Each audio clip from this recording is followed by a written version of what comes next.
Oh, hi there, and welcome along to What's the Word? It's Galway week. We're psyched. David Jennings, you ready? I'm ready. Ready to rock. Okay. A bit of God of a boo, maybe even later on today. Right, we've got Brendan Duke as well. James Morden is here. He's just recovered from that dramatic loss of the weekend Just by about. his beloved Yellow Bellies. We'll be back next year. We'll be back stronger. Yeah, of course we will. Right, let's move on to the racing action then at Galway. We'll start with the big one. We have prices for the plate, James. We do indeed. Boris is a 7-1 favourite ahead of Mengley Khan at 10s. Snugsborough Benny also at 10-1. Coney Island 12-1 with Heron Heights. Barra pile under pressure. And its 14s are bigger about the rest. David Jennings, state your case for the class act in the race. Yeah, I tipped up Coney Island in the Racing Post last week. At the time, he was 14-1. I thought that was a couple of points too big for a couple of reasons. Right, I know this is a big if, okay? Yeah. But if every single horse in the race ran to their best ability, York Hill would probably win. Yeah.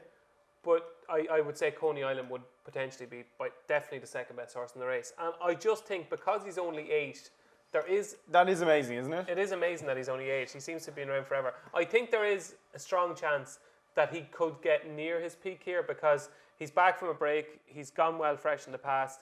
I think he's better going right-handed. The ground should be perfect. I think 2 mile 6 at Galway is ideal. He's back running the handicap, hasn't run the handicap for yonks. Jody McGarvey, love Jody over a fence. I think he's probably one of the most underrated jockeys in Ireland. And to me, this is the only race that Coney Island could potentially win this season because he's in that he's caught between two stools and that he's probably too good for handicaps and he's not good enough for grade 1, so he's kind of stuck in that horrible area. And it's actually not that kind of grade 2. There's not really that many races for No, and they're him, usually quite strong because you've got novices coming up that are improving. To me, if he gets into a rhythm, and I know it's a big if, but if he gets into a rhythm over the first 2 or 3 fences and he sits mid-division enjoying himself, I think there's a big chance he could win, and I still think he's 12-1 now at the moment. I think, is he? Coney Island 12-1. Yeah. 12-1. I still think there's a little bit of value there.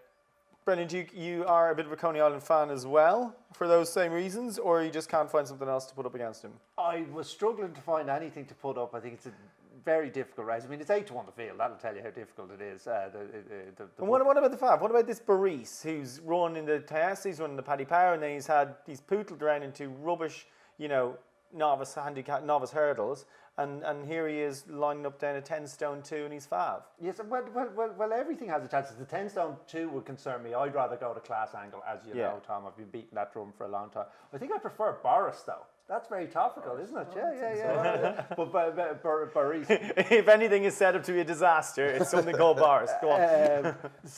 Coney Island, I like the class angle, and I really like the run in the Ryanair. I mean, that Ryanair is red-hot form. I mean, Undersow is only 5th in that Ryanair. It's proper form. Handicapper's giving him a chance off 157.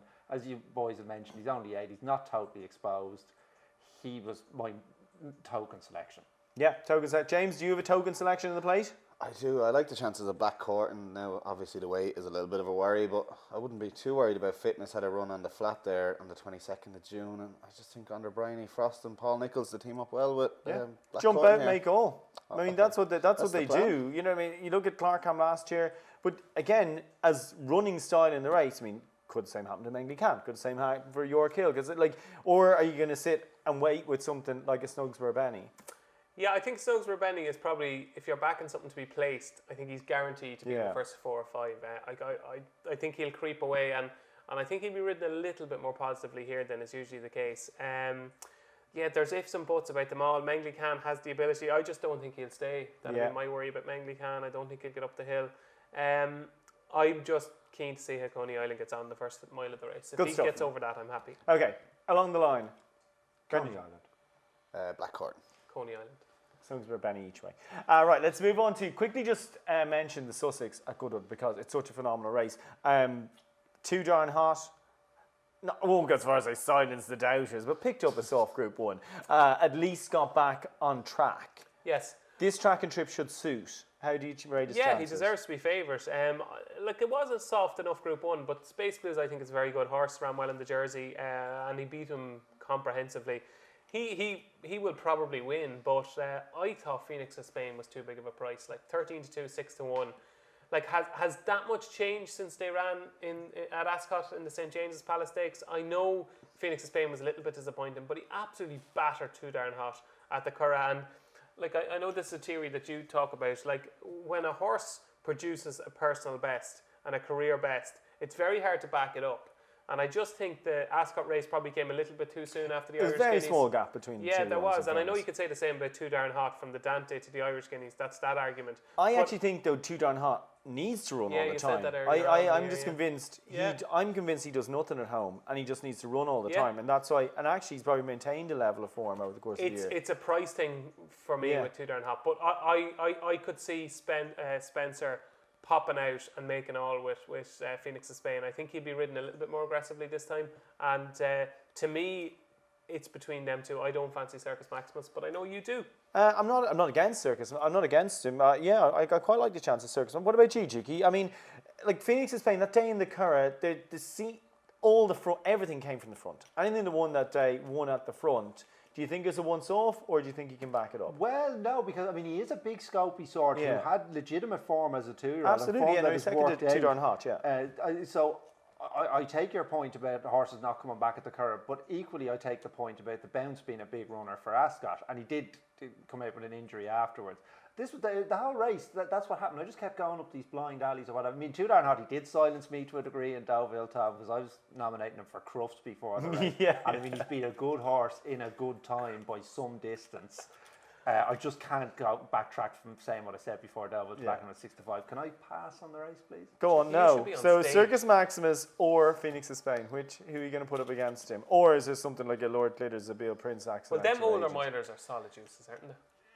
You would hope that the 3-year-olds Let's would be able call a to spade a take care of club. them. If anything beyond Phoenix of Spain in the betting wins this, it's dreadful Okay, for the race. I'll I go think. with Phoenix of Spain. I think go with I think Phoenix of that- Spain? I think that bounce argument The is solid juice is probably a bit strong. They're very, very good Yeah, Group 1 yeah, horses. yeah, But like in the grand scheme of things, when you think you're Sussex Stakes winners, you think the you're Frankels, Tornadoes, Frankels, Rip Van Winkle, yeah. you're going, Even horses that have been beaten in it, the likes of there have been some. you serious can't think of a horses. horse that was beaten in it? Camford Cliffs. Very good, well done. That wasn't the one I was hoping. So Ravens Pass is the horse I was thinking of. Yeah, like well something done. on. That's good improvisation there. But yeah, it's such. Yeah, they're not what you. I don't class as think so. proper No, I'd be Sicilians. disappointed. Like, because we spoke about the Queen Anne and we spent weeks saying what a terrible race it was, and someone has to win it. So if the Queen Anne winner wins this, we're in trouble. Yeah, absolutely right. Let's move back to Galway and away from the Group 1s and back to the handicaps because that's what we love. Right, on to the second race of the evening from Galway, the 540 handicap hurdle here. I kind of like the chances of the little nutcase that is West Coast Time, but in the 540, who do you like? Yeah, Pat Kelly probably holds the key here. We'll come to Dukey in a minute because he likes his other one. But I thought Dawn Raider with Robbie Perrabook had a solid each way chance of 122. Was third in the race last year off 118. He was third at Cheltenham in October at the showcase meeting off 128. Pulled up last twice in 2 chases, didn't jump well. I'd imagine this has been the plan for the while. So likes the course. So Dawn Raider for me.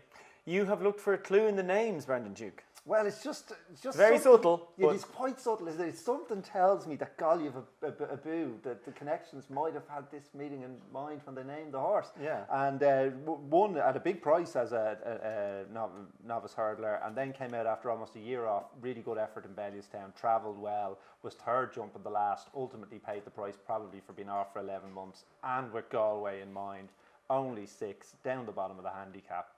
Should be a price. Galway Abu. Good stuff, yeah. And they'll be roared home. Galway, by the way, is, of course, up Galway. Come on, Just Galway. the horse that people will be watching out for here is I like the way you're thinking, who was very eye-catching at Fairy House on a second last run and could potentially be possibly 10 steps ahead of the handicapper. You just don't know. Potentially. Just whether today or tomorrow, I guess.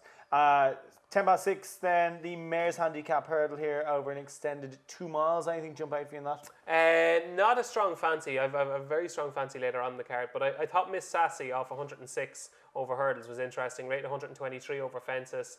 Might want a little bit further, but I just thought I thought she'd probably finish in the first 3 or 4, and she'd be probably a double figure price. Yeah, absolutely. Anything for you in that one, James? The Mare's Handicap hurdle you liked? The Mare's hand. I was actually looking at the last Indian. A bit disappointing last time out, but I think with the the weight it's in off there, and Simon Torrance claiming 7. I think it could run into a place, and it'll probably be a decent price as well. Yeah, fair enough. Let's move on to the action after the plate then, and the 8 o'clock is a 3-year-old handicap. Brendan Duke, the Frankie the Tory party pooper was one you liked there, Torrance Shaman. Yes, Torrance Shaman. I was in Killarney that day, and You and everyone. yeah, true. Very good looking horse, this Torrance Shaman by Shammerdal, so you won't be shocked to hear that. Was really impressed because he sort of ran around a bit when he got to the front. Killarney's a tough track to make your debut on. He sort of ran around when he got to the front. He was value for more than the 3/4 of a length he won by. Yeah. However, the handicapper really agrees with that because he's given him 90 on debut. But I do find a lot of the time when I'm looking at these 3-year-old handicaps or what have you, I'll go, how's he come up with that mark or what have you? And then the horses just go and win anyway. Yeah. Because, I mean, it is very hard to quantify how much ability this horse has. Like it's literally his job. Yes, indeed. Yeah. Indeed. So it looks harsh on Torrance Shaman, but I'm willing to believe he's going to make up into a nice horse, and I think he can cope with 90. Maybe you could set the scene for your selection in this race? Yeah, it's a long time since I haven't been at the first 2 days of Galway, but just the way it worked out this year, I'm there Wednesday, Thursday, and Friday. But I was sitting at home. I cooked dinner for myself and Aoife on the Monday night, and a nice penne pasta with asparagus, pancetta. I mean, it's nearly chili. lunchtime here. Just be careful. Just be Yeah, careful. no, it This was is- actually really. You'll end up on the food channel. I'm actually quite decent when I get going. Like when Yeah. I try. When you're off. when You're I'm just getting a off. handicap for most of the year, though. Yeah, when I'm off, I'm a decent cook. So we're just after eating that, and the 7 furlong handicap came up at Galway, and the horse I actually fancied for it was Silver Service. It was a non-runner, and I watched the race, and I was drawn to Engels Rock, who was actually sent off favourite or second favourite, and it was one of these horror shows. It was a bit like Mr. Adjudicator in the Connacht Hotel handicap. Just nothing went right, absolutely nothing. Stayed on quite strongly, didn't get a hard time of it. That was over 7. The minute I'd finished my dinner and I'd watched the race, I went straight in, turned on my laptop, clicked in Engels Rock on the Racing Post site, entries, please, and I said a quick little prayer, please let this horse be entered again this week. Lo and behold, it's entered on Wednesday in a Boom. mile handicap, perfect. Good draw, good jockey in Wayne Lorden. I will be like it will ruin my day if this horse doesn't run well. It'll certainly be in the first 3, and I think it'll win. Good stuff. That's Strong Engels selection Rock. of the 8 o'clock. And the last race, I had token selection for you, Falak in this one. Dukey? Yes, well, I'm inclined to agree with you, Tom. I thought he ran a perfectly good race in Leopardstown. It gets an extra 3 furlongs and trip, which should help. Dropped a pound by the handicapper, and the boy Cowan takes off. Yeah, I love that bit of Trossach's form as well. Looks solid. I'd hoped the second horse would run, but it didn't, so we'll have to settle for the fourth instead. James, do you like anything last? I think Camlin has been laid out for this race here by the Shark Hamlin, Billy Lee up The on Mees. board. He had a run there, I think it was just a few days ago, and it looked like a bit of a pipe opener for him. And I think he'll run very well at a decent enough price. Three-time winner Galway, Camlan. He's got a terrific record. I think he ran 3 times during the week last year. Yeah. I just thought Upgraded could be well handicapped off 65. Robbie Colgan rides for Tony Martin. These colours love winners at Galway. I just thought it ran well last time. Ran well enough to suggest 65 could be exploited here. So just a very tentative vote for Upgraded. But if Engels Rock win, I won't care. Good stuff. Well, let's get our best bets of the day then for day 3 of the Galway Festival. Go on, Jiggy, start with you. We'll go for Golliv Abu in the 540 Galway. And who are you popping up on the plate? Tony Island. Good stuff. Best bet on the plate? I'm going to go for Black Horton in the plate, and I'm going to stick with Balefire in the 8 o'clock at Galway. I put him up last week, so hopefully. Go in again. Jen, well, go on, Jen. Engels Rock, 8 o'clock Galway. Engels Rock. Engels Rock, and hopefully at that stage Coney Island would have won the plate. Good stuff. Along with Snooks or Benny each way in the plate. Thanks for watching. Thanks for listening. We'll be back again tomorrow for more at Galway.